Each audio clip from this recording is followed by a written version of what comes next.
Okay, we are doing pumpkin bread in honor of October, and it was so freezing cold last night at the game. So we're doing pumpkin bread. Plus, we're doing a giveaway. Woohoo! So on the last video, which was the chocolate chip video, there was lots of information I gave out.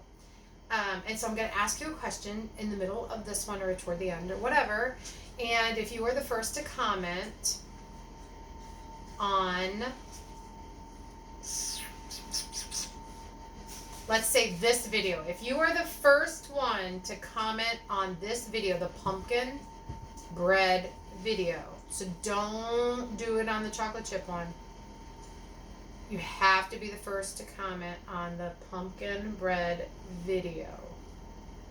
Yes, the answer to my question.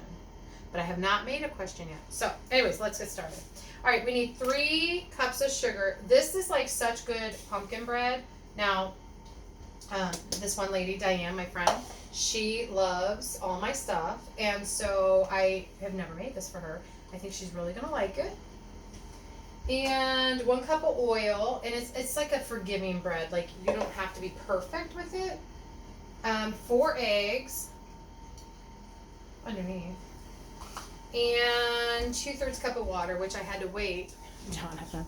2/3 cup of water because I could have used another one, but I'm like, you know what? It's already gonna have oil in it. May as well just do it in this one. So hopefully everyone's Saturday is going well. Okay, 2/3 cup of water. And I'm going to go ahead and get those mixed really well. So I have oil, eggs, and sugar and water in here. Which is weird, you know, like why would you put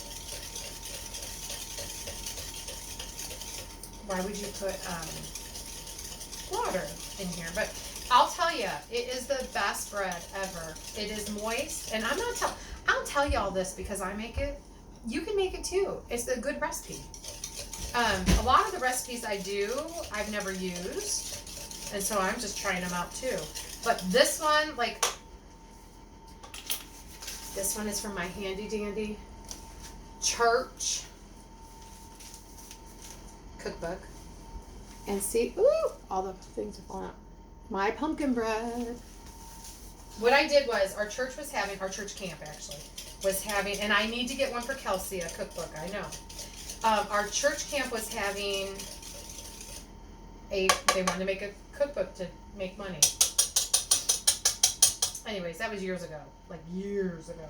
So I put, like, I don't know, 15, 20 of my recipes in there that I know were good, so that I would have them all in one spot. So it's perfect. And I have probably about like 7 of these books.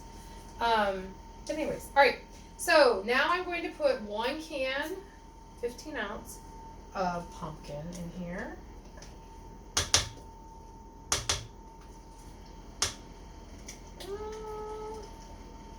Now, you might have a hard time finding pumpkin. It is kind of scarce, but mine doesn't expire till December 2021. I like hoard the stuff, so like, and it's never on sale at Walmart, but I just buy it because I know I'm going to use it. So I have like 6 cans, which is good, just in case I need it for pumpkin bread. Okay, what else do I need? 2 teaspoons of baking soda. Well, I only have the half, so I gotta do 4.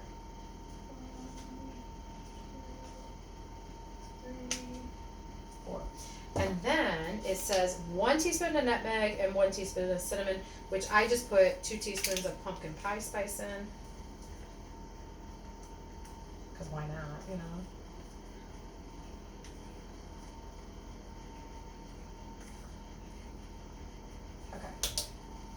And then I don't put the cup of nuts, never use the nuts because I'm afraid that, someone might have an allergy. 1.5 teaspoons of salt. And then before I put the flour in, I go ahead and mix it all up again.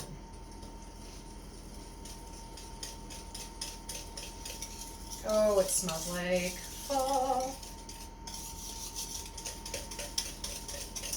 I want to make sure I have all my stuff. I had sugar, oil, eggs, water, pumpkin, baking soda, salt, nutmeg, cinnamon. Yep, and just have to put flowers in here. Or flowers. Flour.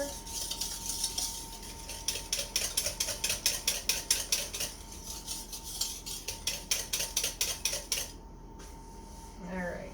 So I need 3.5 cups of flour.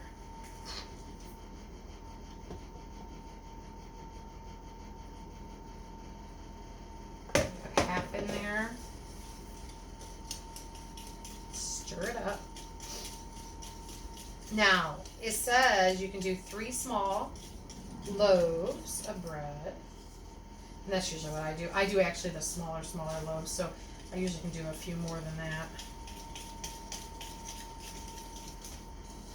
You can use a hand mixer too. I'm not sure why I'm not. I just probably didn't want to get dirty.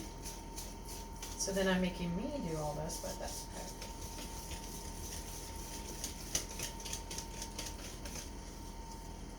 Oh.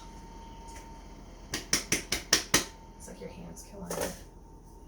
Okay.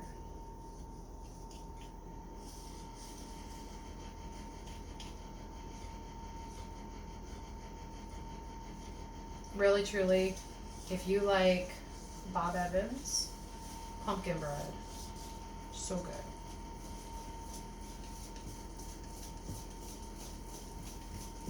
Oh.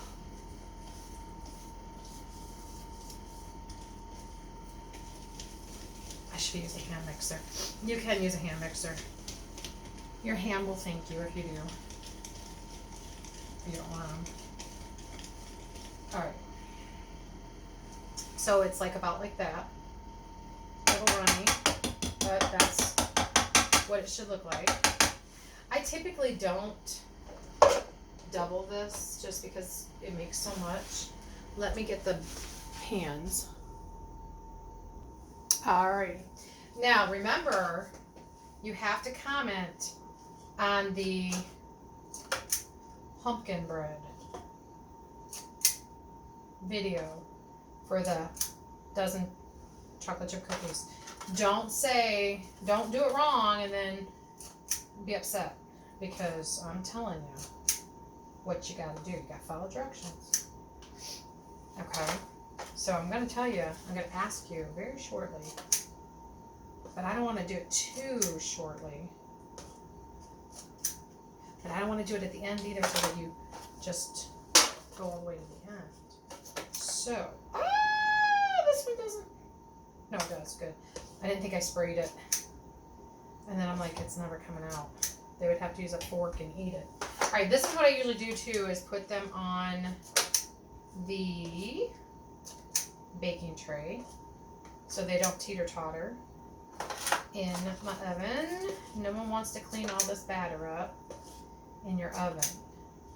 Just no one has time for it. No one wants to do that. No. Okay.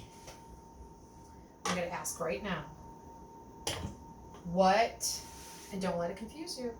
Just don't want to give you too many hints, but what is my son Jamie's favorite bread that I make? What is Jamie's favorite bread?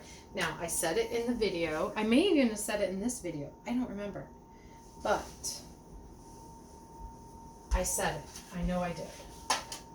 So, figure that out. Comment in the pumpkin bread section. And if you are correct, you will get a dozen of cookies. And I already have them ready. Right here. Beautifully, with a little bow. A dozen cookies for you. Now, you will have to come get them. I am not going to bring them to you. I'm sorry, but that was a disaster last time. So, I am going to be in Oregon tomorrow. So if any of our church friends do this, I can bring it to Oregon, meet you somewhere, probably, most likely. Or you have to come to my house. And it is what it is, right? So, all right. I'm going to bake these little things for, I don't know. I just bake them till they're done. Kind of just eyeball it, look at it. I'll put it in for 20 minutes for sure. And then I just keep testing it. And that's what you kind of got to do. Because I don't know what your oven does. Mine's a convection oven. And I don't know how yours bakes versus mine. So you kind of just always have to use it as a guide. I don't ever do it 100%. I just kind of use it as a guide. And then once you get to know your oven, you kind of know how it bakes. And you can do it. I'm not going to do another one because I didn't have enough to do another one. Although I don't want them overflowing either. But someone's here. Okay, so that is it. Go ahead and do that in the comments. And be the first one. Have a good night. I will, once these come out, because it'll be forever. Once these come out, I will take a picture and post. Thanks for watching. Bye.